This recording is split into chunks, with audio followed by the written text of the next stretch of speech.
Hello, VC. I'm Dirk. Welcome to the Five Hole. Today I'm going to talk about two of the latest releases from the Blue Notes vinyl, Classics vinyl rather. Horace Silver, Song for My Father, and Wayne Shorter, Speak No Evil. So, I meant to talk today about stereo setup.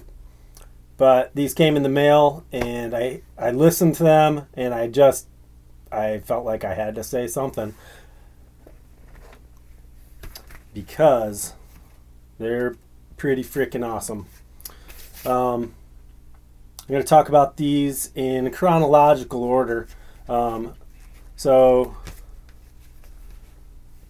Song for My Father is going to be first, and Speak No Evil second. Song for My Father is 1964, and Speak No Evil 1966. So, first off, Song for My Father, the Horace Silver Quintet. This album is dynamite. I've only listened to this streaming before. I've never heard it on vinyl.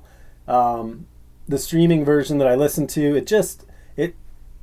it was clear that it's a really good group of songs, but it sort of lacked depth a little bit. This one was not that.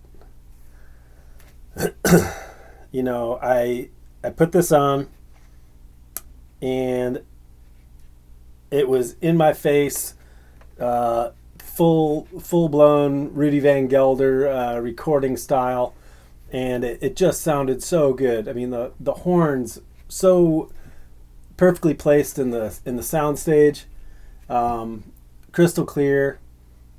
The drums, he had a certain knack for recording drums that gave them a realism, almost unlike any other recording engineer I'd ever heard. And then Horace Silver's piano sounded really great, as much as people complain about the way that Rudy Van Gelder recorded pianos. So this has actually got two quintets on it. Horace Silver, of course, plays piano in both of them, but the first one, who play 4 of the 6 songs, includes Carmel Jones on the trumpet, Joe Henderson on tenor sax, of course, Horace Silver on piano, Teddy Smith playing bass, and Roger Humphreys on drums.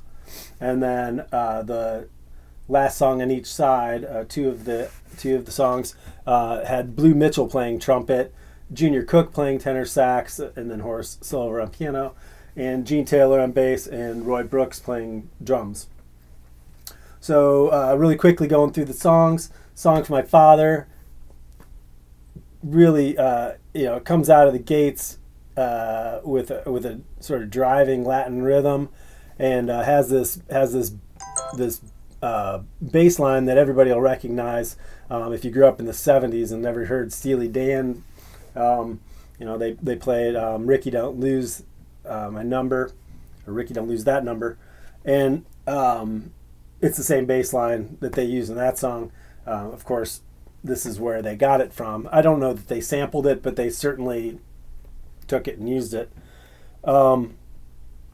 So, love that song. It sounds a lot to me like a Ramsey Lewis song if Ramsey Lewis was 10 times better. And I like Ramsey Lewis, but Horace Silver just kills it.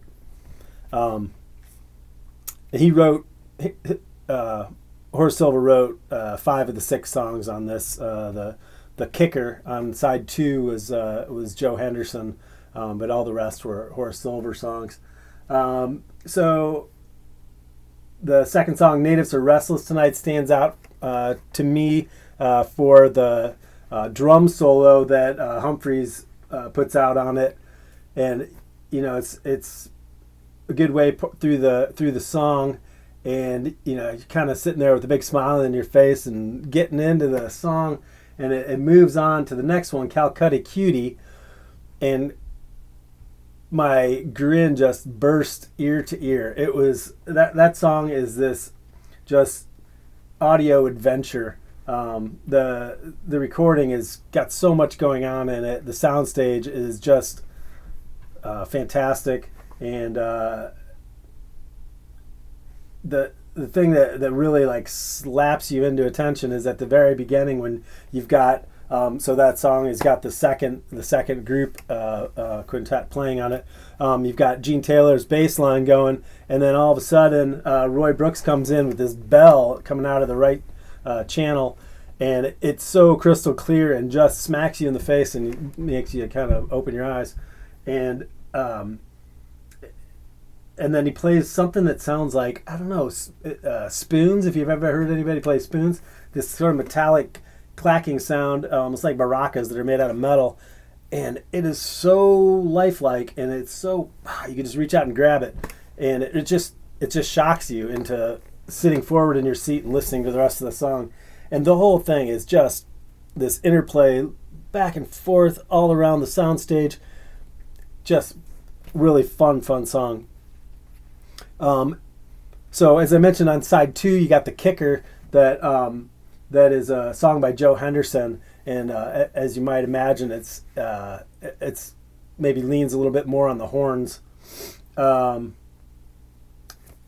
Actually, maybe step back. Que Pasa, first song on that side, has got a really nice solo by Horace Silver on it. He plays phenomenally through the entire album, just rock solid. But I really like the solo that he plays on Que Pasa.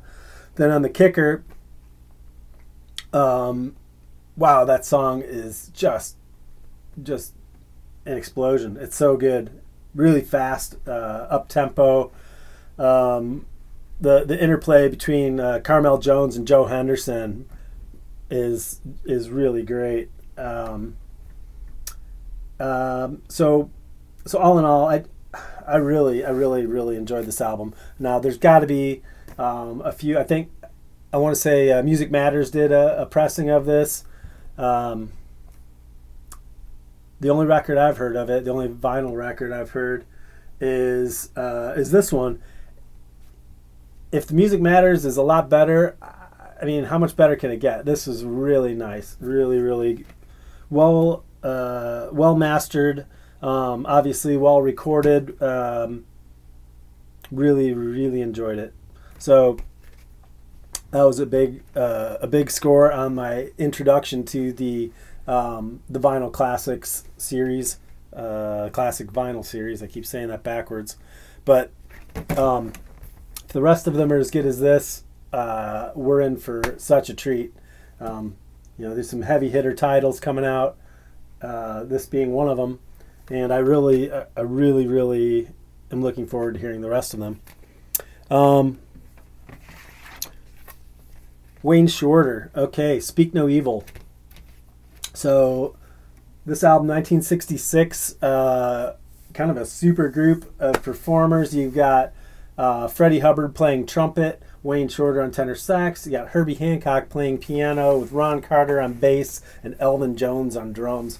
The only other Wayne Shorter album I've got is Etc., which is a fantastic album. Also, really love that album. But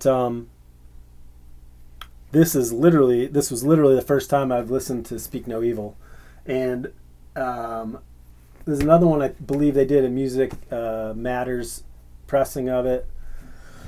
I'm sure it's really good. This is really good. This one, however, I don't want, however makes it sound like I'm going to say something terrible, but again, Van Gelder does a great job of recording this. I feel like Herbie Hancock's piano, similarly to Horace Silver's in Song for My Father, was a really good and pleasing sound to the piano. I don't think that it was poorly recorded in any way. The only part of the recording that well, okay, it does have a sound. I mean, it's definitely not an analytical sound of the piano. It's not. It's not like every transient on the piano key strikes is like popping, but it's so pleasing. It just it's this buttery smooth sound throughout the album. The only two complaints I think I would have about this, one being I love Ron Carter as a bass player. I think Ron Carter is really fun to listen to.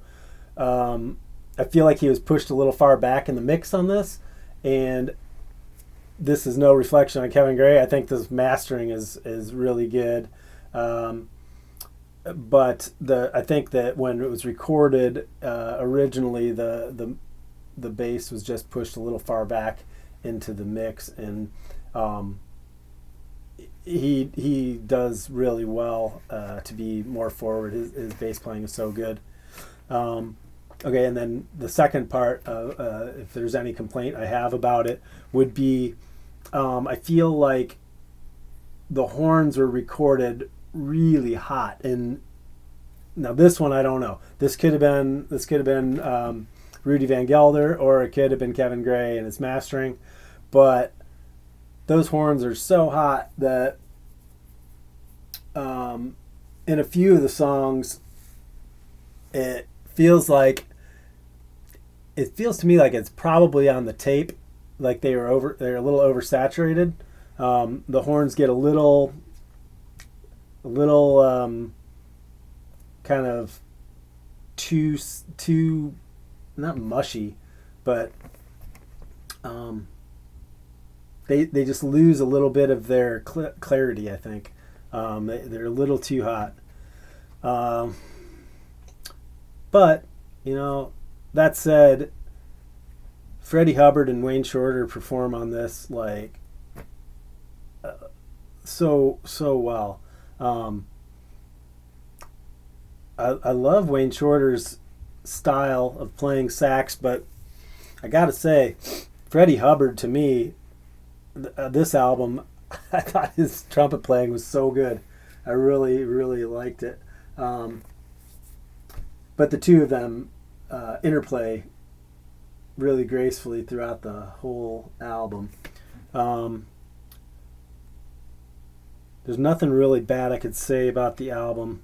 It's except for that way that I think the horns are a little hot. But again, between these two albums, or based on these two albums, the rest of this series I'm so excited for. I think we've got Cannonball Adderley, something else next, and can't remember what the other one is, but hopefully I'll be getting my my McCoy Tyner, the real McCoy, and the Sidewinder coming in the mail in the next couple of days here. So if I'm moved equally by listening to those, I might be back to give you a couple words about that. But hope you liked my brief review of these albums, and I'd love it if you would hit the subscribe button and keep coming on back to my channel. Again, I'm Dirk. This is the 5 Hole, and thanks for coming by.